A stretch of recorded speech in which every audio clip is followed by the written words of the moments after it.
So this is all introduction. One page is full of the glorious, and chanting the glory of the gurus and the disciplic session, etc. I was born in the darkest ignorance, and my spiritual master opened my eyes with the torch of knowledge. I offer my respectful obeisances unto him. When will Srila Rupa Goswami Pad, who has established within this material world the mission to fulfill the desire of Lord Chaitanya, give me shelter under his lotus feet? So this is Rupa Goswami's prayer.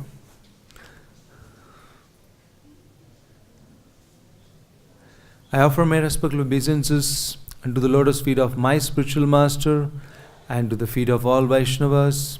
I offer my respectful obeisances unto the feet of Rupa Goswami, along with the elder brothers Sanatana Goswami, as well as Raghunath Das, Pragnath Bhatta, Gopal Bhatta, and Sri Jiva Goswami. I offer my respectful obeisances to Lord Krishna, Chaitanya, and Nityananda, along with Advaita Acharya Gadadhar Srivas, other associates. I offer respectful obeisances to Srimati Radharani and Krishna, along with their associates, Sri Lalita and Vishaka.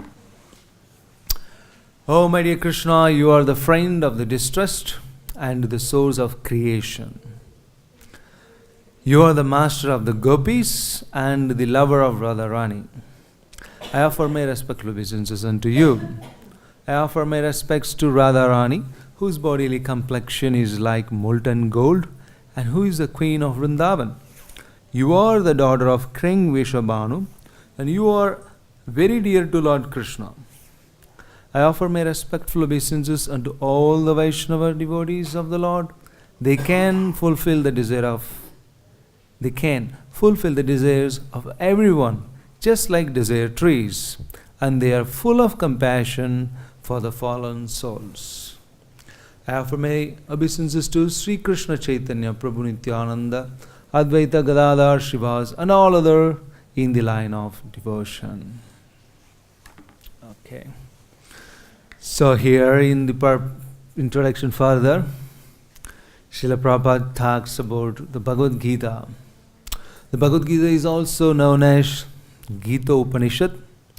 It is the essence of Vedic knowledge and one of the most important Upanishads in the Vedic literature. Let's talk about this, one line.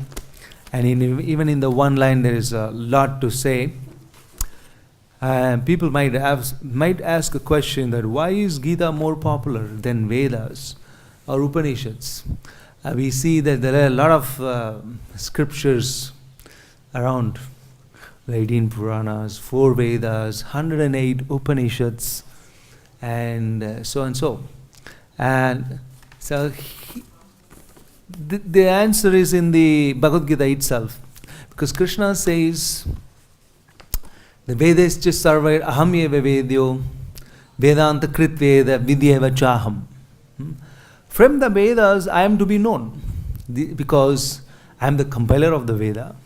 I spoke the Veda. I give the knowledge to the person who write the Veda, and everything is coming from me only. So Bhagavad Gita actually, it has all the questions and answers from all the Vedas. Whatever Veda has to say, it is said already in Bhagavad Gita in a very summarized form. In 700 verses, Krishna speaks, the condensed form of the Vedic literatures. People have to spend a lot of time reading Vedic Vedas, 4 Vedas, which speaks about Brahmanas, Aranyakas, and so and so. And we don't have to spend that much time in reading Vedic literatures, Vedas. We can just go through Bhagavad Gita and everything. And also it is in the poetic manner. Krishna says it's relatively easier to remember and thus implement in life. And even in the Bhagavad Gita, Krishna in the last chapter he says that, Vanmana Bhavamat Bhakto Madhyaji Mam Namaskuro. Krishna says, and to Arjuna, that he spoke a lot, and then in the last he said, forget about everything. And remember one thing, you become my devotee, and you worship me, and you remember me, and in this way you will come to me. Even further in the last chapter, he condenses even more. And he says in one verse, the whole Bhagavad-Gita, the essence of it is to become a devotee of Krishna. That's why it is said that, if you become a devotee of Krishna, or anyone chants Hare Krishna, Krishna Krishna, Hare Hare, Hare Ram, Ram Ram, Hare Hare, he knows all the 4 Vedas. He knows 18 Puranas. He knows all the 108 Upanishads. And he has done all the yagnas, performed the rituals, and etc., whatever the details, intricacies which are in the Vedic literature, which is he has passed out everything. Because ultimately, he has become a devotee of Krishna, which is the essence of everything, all the Upanishads, Vedas, and etc.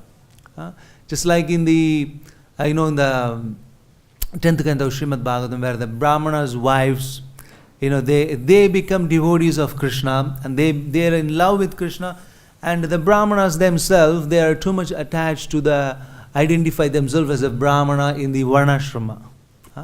But the wives, they know the essence is that to serve Krishna and to please Krishna and to fall in love with Krishna. And so that's why the wives are considered to be better than the husband, the Brahmanas themselves. And we see that they criticize themselves, the Brahmanas criticize themselves for being so. So that's why it is called the essence of Vedic knowledge. In one line, Prabhupada talks about this. And also further, we see that the Bhagavad-Gita is also, the glory has spread all over India. Bhagavad-Gita everyone knows. And for example, just, if you take many books, like Vedas, Upanishads, and etc., people always prefer Bhagavad-Gita. You may take like hundreds of Vedic scriptures, but the well-known, popular thing is the Bhagavad-Gita. And people, they immediately accept. Any part of India, at least. And also we see the Gita has deeply affected the thinking of generations of philosophers. Even the philosophers like we see Gandhi and many other people, when they read it, they give a quote, and they take support from that. Here it is said, I just got it from, I think, Prabhupada's letter. The Gita has deeply affected the thinking of generations of philosophers, theologians, educators, scientists, and authors in the West. As well, Henry David Thoreau reveals in his journal, as one scientist, I think, is an author of an article. It says, a journal, every morning I bathe my intellect in the stupendous, which means very deep, and cosmological philosophy of the Bhagavad-Gita, in comparison with which our modern civilization and literature seems puny and trivial.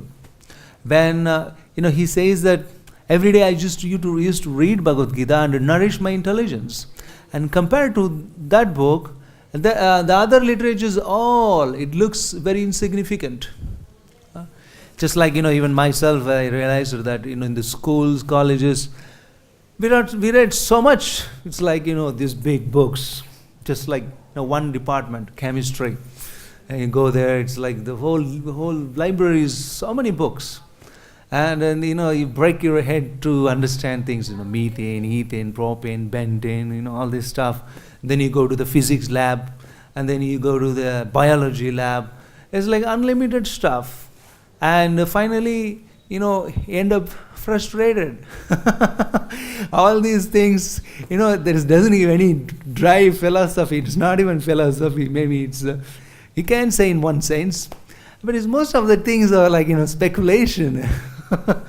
Because they did some research and they are not very sure of what it is. And then later we read that thing and then it's frustrating. And it's doesn't give any rasa. And so we don't relish it. All these books, the poems and the literatures and whatnot, and we have to spend so much time in doing that. And then, one fine day, one devotee just gave me signs of self-realization. And when I read that, it was like, it's like an eye-opener. You become aware, who I am, what I'm doing. And it says that there is rebirth and where I came from, and, where I will go, and what will happen to me, and, what is my goal of life. Everything, in just a small book. It just nourishes you. Plus, it gives you curiosity. That we are a human and he has to perform the humanly activities, and the humans are better than animals, and they have a special a goal to be achieved. All these things is just reveals in one small book, and it says about transformation, and it says about reincarnation, and all these things Prabhupada condensely just put it point by point in a very precise manner that anyone can understand. And that book, I never went to a college to understand. I never got a teacher. There's the book itself. The Prabhupada became a teacher through his books, and just read it, and it becomes everything clear. What I'm doing here, what are all these books I'm reading in these colleges and schools?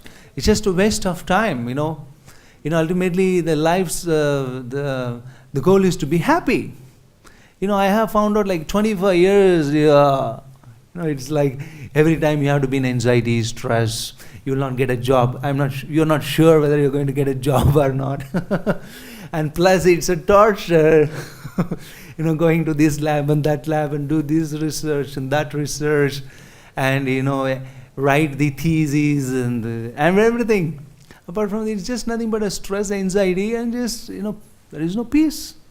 And Prabhupada, it's just like that, one book, it makes you everything clear. Not only that, you become detached. People, they become happy. It's such a nice way Prabhupada's books are nicely written. And so he says that, people, even the big scholars, they have to bathe their intelligence with Bhagavad-Gita. It's only 700 verses. It nourishes the whole society and everyone.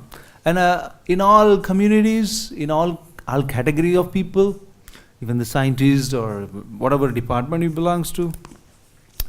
And also further, Bhagavad-Gita, also known as Gita Upanishad, because it is also considered as a Veda itself, because Krishna himself speaks that from his own mouth. Just like the sage Vyasadeva, which is recorded the conversation actually, and spoken in Sanskrit, and it's included here. And further we will go, like regarding, Prabhupada's in a letter to one of his disciples, he says that, regarding your philosophical question, Bhagavad-Gita is a part of Mahabharata, which is considered Smriti, which means written. How we can claim Bhagavad-Gita to be Gita Upanishad, or one of the Upanishads which are Shruti? Because we know Bhagavad-Gita is also considered as a part of Mahabharata, because in the battlefield of Mahabharata it was spoken. And or maybe we say that it is written, it is in the Mahabharata, in the written form. So it is a question by his disciple, Prabhupada's disciple. So he is asking how we can say it is a Shruti. Actually, because the Gita is spoken by the Krishna, it is Shruti. But people take it as Smriti because it is a part of the Mahabharata. Because Krishna is spoken, so we can, when anything is spoken by Krishna, and which is not recorded by writing, so we say it as Shruti, which has been heard, and Vedas wrote it in the Mahabharata, so we can also call it as a Smriti. We take it as Shruti as far as we are concerned. The purport of Shruti is to make one advanced in understanding the absolute truth. Here the absolute truth is explaining personally. Krishna is the absolute truth. To understand that absolute truth is the purpose of the Bhagavad Gita. And he himself, Krishna himself, talks Bhagavad Gita, speaks Bhagavad Gita. Therefore, Gita should be taken as Shruti. But they take it as Smriti because it is part of Mahabharata. In one sense, it is both Shruti and Smriti. This is an answer by Srila Prabhupada. We can take it as a Shruti, we can call it as also Smriti. there is no big problem in it. There's no really big problem. Bhagavad-Gita is Shruti as well as Smriti. Bhagavad-Gita is also known as Gita Upanishad. At the end of every chapter, you'll find these things written. Because it says, Gita Su Upanishad Su. We always hear that. If you have heard the sloka recitation, it says that Gita Su Upanishad Su, Adhyay this, Adhyay that. And it is one of the Upanishads you have read Upanishad. The Bhagavad Gita is also one of the Upanishads, and therefore Bhagavad Gita is known as Gita Upanishad. Upanishad is also means, it is very near, brings one near to Krishna.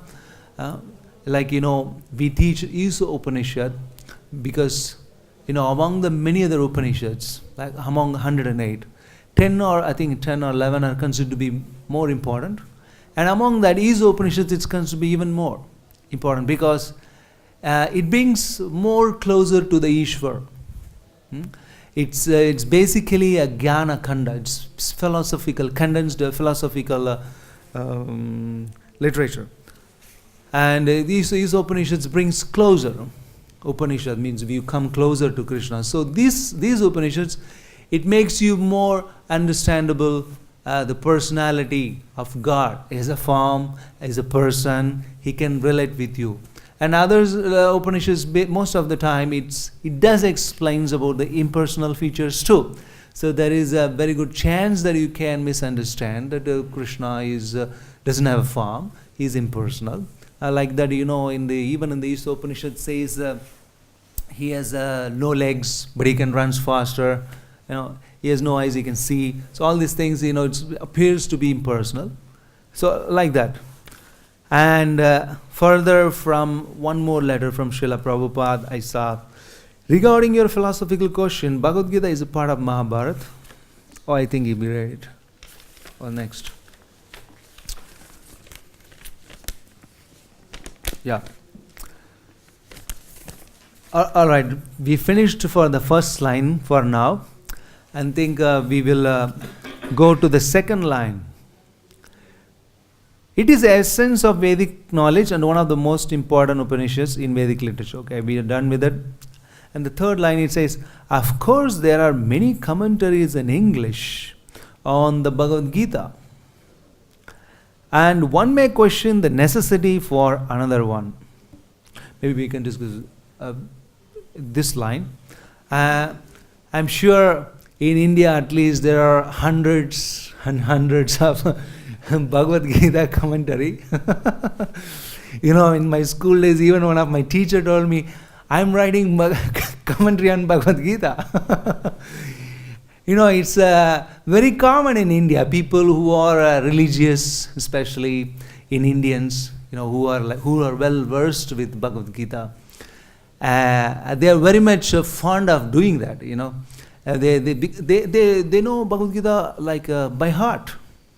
One of the student from VIT, like many years ago, he went to a competition in Bangalore. I think it's 2000. Maybe 12, 13 something, in Bangalore. And the competition is about the debates on Bhagavad Gita and also sloka recitation, etc. And he saw 1,700 people, they participated in a Bhagavad Gita competition. They are from Germany. It's like, it's amazing. They are not even devotees. They're from Germany and some parts of the other parts of the Europe. Those who are like, the scholarly people who are always curious about the different religions and their teachings and etc. Plus, plus that student he found like 1,700 people, and among them he was the only devotee. It just was only one devotee. He went and participated, and then none of them were not devotees at all. Not even the tilak, kantimala, no japa, nothing. They're just common people. And he could see everyone knows Bhagavad Gita by heart. There was even like a wonder. I was wondering, oh my God, even I don't know. Even I don't know the 108 shlokas properly, the memorizable verses. It is like I know a few verses, and even that one I have to revise it. And that student, he could see that, like 1723 something. And he could see everyone knows Bhagavad Gita like by heart. And everyone, they can recite the shlokas just like that. The students, how they are, they're very smart. If you give them, and they mug up everything, and then they come with great enthusiasm. Here we are, we're ready to debate. And they can say everything and everything. And but ultimately, he's the only devotee to own the prize. That's another thing. Hare Krishna. So, what I wanted to say is that there are a lot of, and no one read, even among those people, some of them read Prabhupada's Bhagavad Gita also, because ISKCON is a very prominent society all over the world, and anywhere you Google, you will see at least some, in one way or another, in the nook and corner, Prabhupada's Gita. And they have read like many versions of Bhagavad Gita, those people. Anyway, among them, not many won the prize. Our devotee won it, which we are very proud of it. But what I wanted to mention here is that there are commentaries unlimitedly. And Prabhupada talks about the commentaries itself. There are many commentaries on Bhagavad Gita, and the necessity for another should be explained in the following basis. Prabhupada says, an American lady asked me to recommend an English edition of the Bhagavad Gita, which she could read.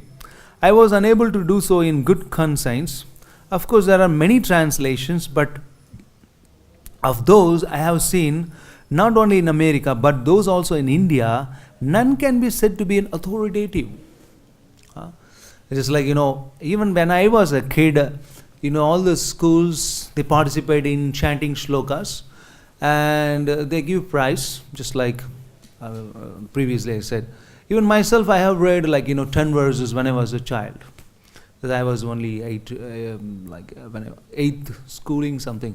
Even we went there, and we really didn't understand much, and we didn't know whether it is authoritative or not, and we didn't really know what is all Gita about. So Prabhupada says, none can be said to be authoritative, because in almost every one of them, the author has expressed his personal opinion. When you say commentator, and usually a commentator, he writes his opinion. Obviously. Even we see even in Prabhupada's commentary also, Prabhupada writes his opinion too. In some places. Isn't it? Yeah, but he supports with the scriptures. Exactly. But the mood and the intention and the essence is all different from the people, common people. Prabhupada says that further. The spirit of Bhagavad Gita is mentioned in the Gita itself. Yeah. Has expressed his, the other commentators, they expressed his personal opinion through the commentaries without touching the spirit of Bhagavad Gita as it is. What is the spirit of Bhagavad Gita? Those things none of the commentators has touched. And they write commentary and they take a little coffee. And when they become tired, they smoke a little cigarette. And they take a break and go and watch a movie. Sunday, holiday, weekend. So, we can understand what kind of a commentary it would be. Obviously, they may be very proud, I am writing Bhagavad Gita commentary. I'm sure all of my teachers in the schools, they must be eating meat. And they must have not understood that which varna or which ashram they belong to. So it all matters. That it's just not, you take a book and write a commentary on it. That it's more than that. Prabhupada says that the spirit of Bhagavad Gita is mentioned in the Gita itself. It is like this. If we want to take particular medicine, then we have to follow the directions written on the label of the bottle. We cannot take the medicine according to our own directions, which means or the direction of a friend. It'll just like, Bhagavad Gita also it says that, you had to accept a guru and take shelter of a guru and, follow his own instructions. And hopefully none of the commentators, maybe some, but most of them, they may not have any guru because they know Sanskrit and they must have written something. It's a speculation. Most of the time it's a speculation. And that's why we see, even in India, like, people, they say, we know Bhagavad Gita, we read Bhagavad Gita. You say something, the shloka, and he completely says it different way. The Krishna within, actually the Krishna within is telling. So much of a confusion people has undergone, and they actually, they got an impression that Bhagavad Gita means, absolute truth is impersonal. Most of the time, they end up understanding Krishna is impersonal. They can't give an argument, they can't really, because, most of the time they are just seeing is believing, that is their understanding, and so many things like that. So it's all a total misconception among the human society. So here it says, we must follow the directions on the label of the direction or the direction of our physician. Who is the physician? Krishna himself. The Bhagavad Gita also should be accepted as it is directly by the speaker. Krishna personally says that you become a devotee of me. And I'm sure the commentators, no one became a devotee. Like, thousands, hundreds and thousands of commentaries. And we don't see any of the commentator is a devotee.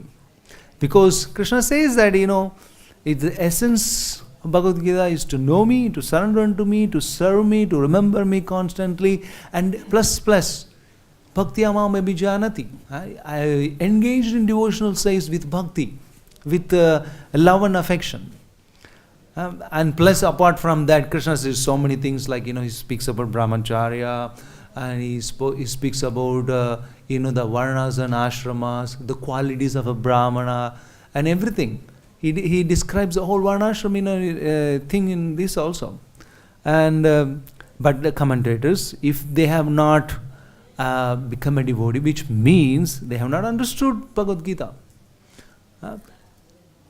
Just like here, Bhagavan sometimes means any powerful person or demigod, but here it means Krishna himself.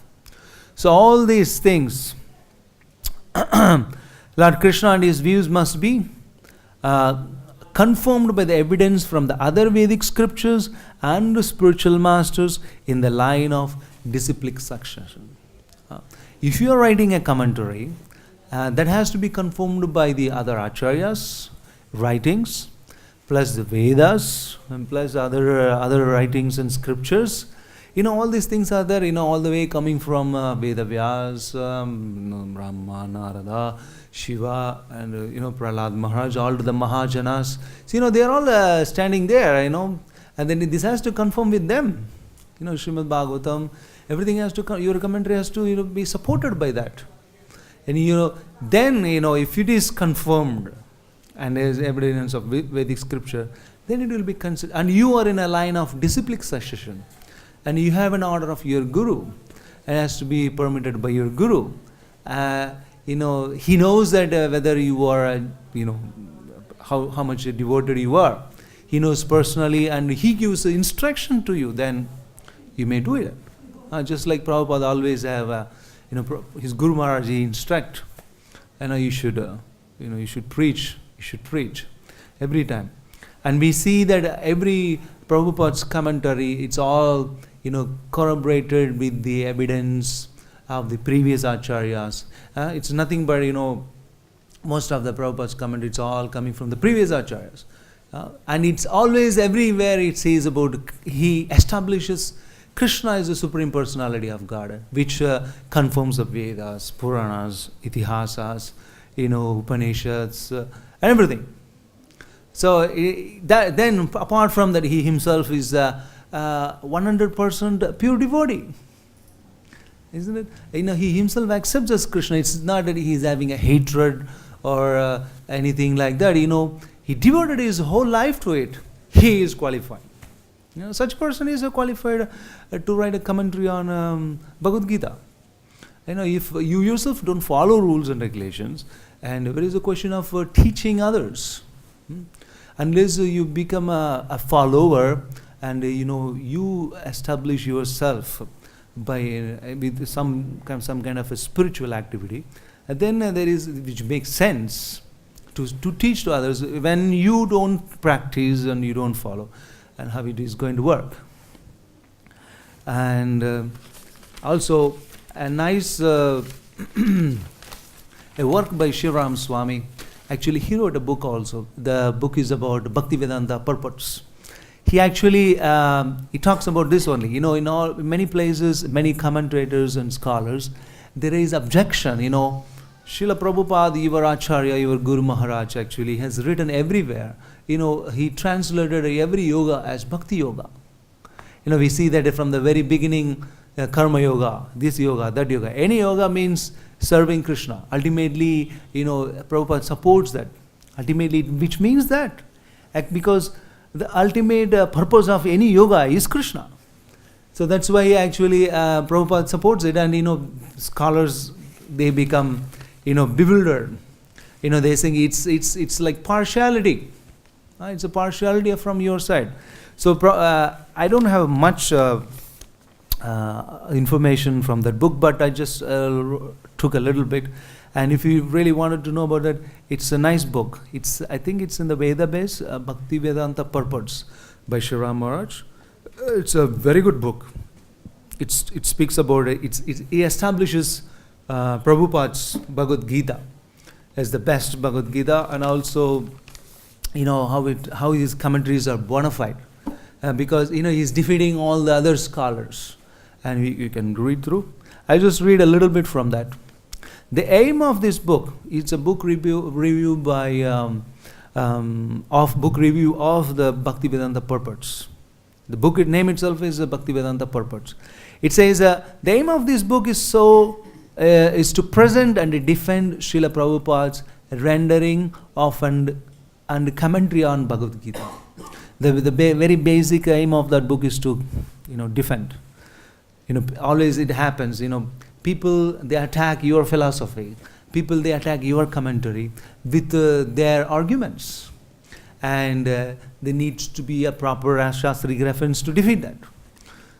So he says that the book is clearly structured, being divided into three parts. First one, it speaks about defining the objections and discusses arguments of secular or non-devotee scholars and their objections to Srila Prabhupada translations. People have objections about Srila Prabhupada's translations and explanations, and explains the book argument. And the second part, it talks about presenting the evidence. It fleshes out the structure presented in part 1. And part 3 offers conclusions, and part 4 offers an afterword and 16 appendices. There is an interesting and supportive foreword by Stephen Rosen. The central argument of the book is that the scholars outside of the Vaishnava tradition have not really understood what Bhagavad-Gita is about and have misrepresented and wrongly criticized Srila Prabhupada's rendering and explanation on of the text. The book stated purpose is therefore to demonstrate that Srila Prabhupada's explanation are not biased, or it's not over exaggeration, that they are not simply another valid approach, but rather they are the only way in which the text can be completely and perfectly understood. Just like we see the Phalena Parichaya. People, the essence is to become a devotee, and we see that all over the world, people, they read this Bhagavad-Gita and they dedicate their life. I look at it, it's just like in the room itself, we all changed our life, changed our attire and changed our behavior and everything. And everyone is chanting Hare Krishna whole day, day and night, and they put on tilak. Just we see the result. It says that this is one of the, and it says that it is perfect and complete, which totally is in direct connection with Krishna. Prabhupada, Srila Prabhupada, it's a direct connection with Krishna. I think I will stop here. It's a lot much to be discussed, and we are time bound. I hope I was helpful to you. Thank you very much. Hare Krishna. Anything to discuss? Yes. Hare Krishna. Vanshakalpa-rubhyascha kripa-sindhubheva-cha patitanam pavani-vaishnavya namo namaha. Hare Krishna.